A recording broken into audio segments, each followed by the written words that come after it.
हठात कौनसी कारणरू medical store room रे लगी जाइथिला निया परे प्रखर बेगरे निया व्यापी जाई स्टोर रूम हुतु हुतु होई जलिथिला।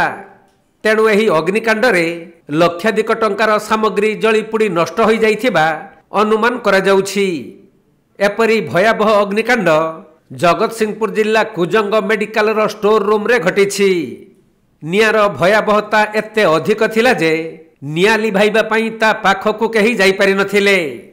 तेणु अग्निशम कार्यालय को खबर दिया जिबा परे दुईटी दमकल गाड़ी आसी कर्मचारी माने नाकेदम होई निया को आयत्त करिसंती। हेले केउ कारणरू एपरी अग्निकांड घटिला ताहा स्पष्ट भावे सूचना मिली नाही।